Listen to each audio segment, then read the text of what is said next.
Before we start, a big thank you to Nick DeWitt for tackling guest art for this episode. Today, we're going to talk about economic balance in MMOs. It's one of the most complex things you can wrestle with as a designer, and it offers a fascinating view into where real-world economic theory and the inherent strangeness of running an MMO collide. Now, this topic could easily be an entire series unto itself, but today we're going to dive into one of the most important issues that MMO economies face, the tendency toward hyperinflation. Pretty much any of you who have played an MMO for any length of time have seen this tendency in effect. The value of a gold piece in the game drops and drops as time passes. In the first month after launch, you could buy great items for 20 gold pieces. Fast forward to 3 years later, and those same items are costing 10,000 gold pieces in the auction house. This is why players eventually improvise by adopting alternate currencies, such as Stones of Jordan in Diablo 2, or Shards in Asheron's Call. But why does this hyperinflation happen in the first place, and how can we prevent it? Okay, so let's start by defining inflation. When the buying power of a given amount of currency drops, we call that inflation. So, for example, a nickel buys a lot less in the United States today than it did in 1850. As you probably know, whenever you print money in a real-world economy, you inflate the currency. Print too much money and you hit hyperinflation, an economic state where the currency effectively becomes worthless. That's essentially what's happening in all of these MMOs. You see, in the real world, governments control how much money is printed in a given amount of time so that they can regulate how much currency enters the economy, and thus control the rate of inflation to some degree. But where does currency come from in an MMO?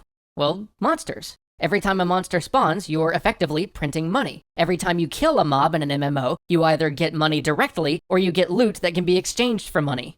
But to keep the game engaging for the players, these monsters have to respawn in a timely fashion, with an amount of loot and currency similar to what they had last time they spawned. If they didn't, you'd just end up with big, empty zones with nothing to fight, or people feeling cheated when the first players to get to a zone swipe all the good loot. It would be a great way to kill your MMO in a hurry. So, over time, more and more currency is being added to the world, as, in aggregate, the player base is killing and looting huge amounts of mobs. This effectively devalues the currency and leads to runaway inflation, creating the worthless currency scenario that I described before.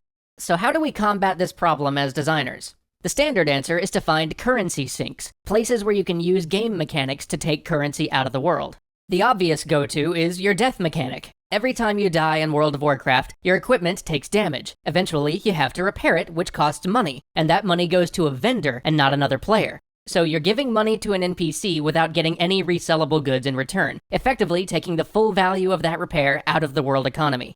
It's a great design idea, but it's not going to single-handedly solve your problem. The trouble with death sinks is that it's almost impossible to make them effective enough by themselves without feeling onerous. The amount you'd have to charge for repairs would really start frustrating your players, especially those playing tank classes. The only devs I've seen come close to controlling inflation solely through death mechanics are the folks at CCP with EVE Online. In that game, the economic cost of dying is so staggering, it becomes a strong tool to rein in inflation. They also encourage large-scale player wars as a key element of the game. These wars destroy so many goods, which then must be replaced, which helps to keep inflation in check. But since death penalties alone usually aren't enough to prevent the hyperinflation incurred by player farming, what else do games do? Well, first off, they use the buy and sell prices of vendors. Note how most NPC vendors in these games only give you a very small percentage of an item's value when you try to sell it to them. Where does that value difference go?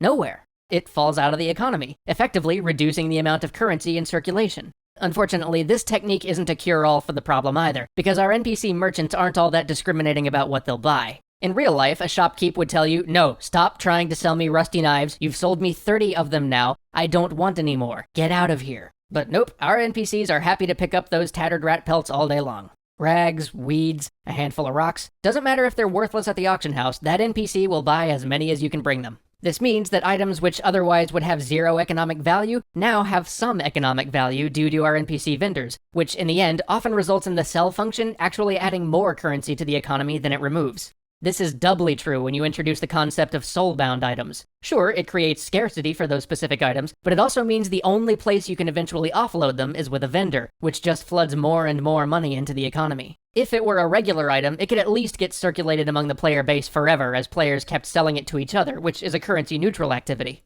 But okay, what other options do we have? Well, there's also consumables. Potions, ammo, food and drink, all of these serve as ways to remove currency from the economy, and games which make these systems crucial parts of play tend to do so that the designers can have a big lever to pull to stop runaway inflation when they need to. Is inflation growing too fast? Well, create an expensive high-end consumable that all your players are going to want to burn through, and you can level out that problem real quick. Auction house fees are another common system. Besides simply deterring players from putting up junk auctions all the time, these fees serve to remove a small percentage of the cost of an item from the economy every time it circulates through the player base. There's also services. Have you ever wondered why you have to pay for fast travel, or why that Griffin ride costs you money? It's because it's another economic sink. This can be anything from transportation, to fees for sending letters, to money paid to open up new bank slots. All of these services take money from the player without returning a tangible good, thus effectively deleting that money from circulation. I could go on all day about this stuff, but let's talk about some of the more inventive solutions that could be used. First off, let's talk about this idea of tying currency to a consumable necessity. Let's say, for example, that you put a high-end potion into your game for 10,000 gold that every raid player is going to want every time they go raiding. Now let's say that it's only purchasable from vendors. And not only does this remove 10,000 gold from your economy every time a player swigs one of these things, but it also sets a baseline for the value of money. Your currency may inflate, but by essentially backing it with another good, by saying that at any point you can trade in 10,000 gold for this potion, your currency will never become worthless. Or you could tie it to real-world currency. If players can trade your in-game currency for something with real-world value, it'll inflate, but it'll always retain value. In EVE Online, Plex serve this function. Plex are game codes that can be used to pay the monthly subscription fee for the game, but they're also tradable on the in-game market, and this means that the in-game currency will always have value because it's tied directly to something with a real-world dollar value. There are also taxation systems in games, which help to keep things regulated. You want to keep your guild for another month? Well, you better pay X amount of gold. You want to keep that farmland you bought? I guess you better pay the NPC lord a few hundred guilders before the week is out. It's an effective option, although it's really hard to manage without making it feel burdensome to the player. Lastly, there's the idea of permanent purchasable upgrades for a character. We do already use this to a limited degree. Have you ever wondered why this trainer who wants to guide you through life or prepare you to save the world isn't going to teach you that new kick until you fork over 4 platinum? It's to get that money out of the game. The problem is that this often stops at the level cap when you run out of stuff to learn, which is unfortunate because that's the place where it would actually be most effective. There is an alternative though: premium endgame trainers. Have you already maxed out your level? Well, here's a special trainer who will increase any stat you want by 1 point for 40,000 experience points and 10,000 gold. The great thing about this is that it can be an exponential system which causes the high-end players to just drain money out of the economy, which is good because those players are usually the biggest generators of inflationary influxes of cash.